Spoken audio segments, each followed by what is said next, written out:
Hi, this is Dr. Mercola, and today I want to talk to you about an important topic, free radicals. I'm sure you've heard about them. What are they?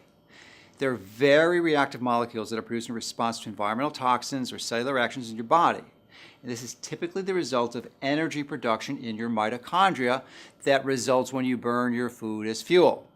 But what are mitochondria? I can spend hours going into the details, but essentially, to compress it, they are the vital engines within nearly every one of your cells that produce over 90% of the energy currents in your body, known as ATP. In the past, many thought that it was wise to indiscriminately suppress those productions of free radicals with antioxidants, but newer research shows that this isn't such a wise strategy. But there are special types of non-typical antioxidants that produce their effect through a process called hormesis. And hormesis is a term that we use to describe a health benefit from taking low doses of something that is otherwise toxic or even lethal when given at higher doses. And many of these fruits and vegetables you eat are loaded with natural compounds called polyphenols. The plant produces these polyphenols to ward off pests and predators. And the polyphenols are toxic to them, but since we are much larger and we take them in far smaller doses, they actually cause our body to develop a protective response that makes us stronger.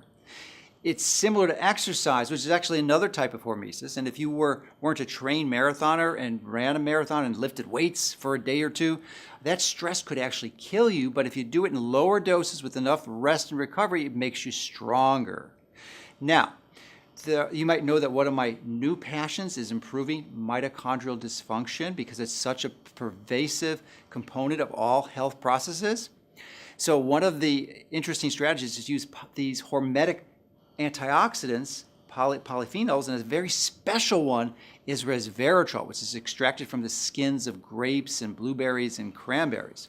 And like many hormetic antioxidants, I believe it's probably best, though, not to use these supplements every day.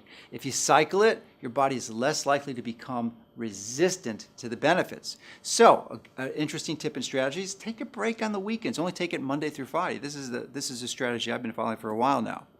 But how do you know what resveratrol supplement to take?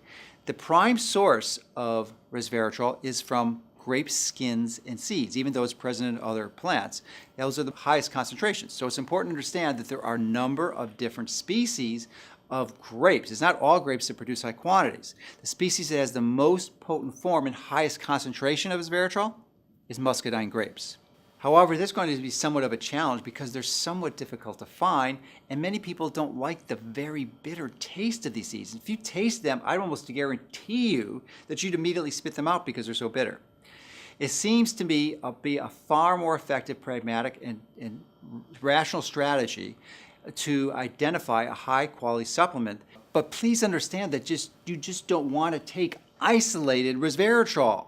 So there's a danger to doing that. You want to take a product that has not only resveratrol, but all the other micronutrients that accompany it in the whole foods. So I'm firmly convinced that the evidence is overwhelmingly compelling to use this strategy. So I've had our team put together a resveratrol whole plant concentrate supplement that we call Purple Defense. I believe the research is solid, and this seems to be a simple strategy to leverage the hormetic benefits of these incredibly useful polyphenols to help you take control of your health.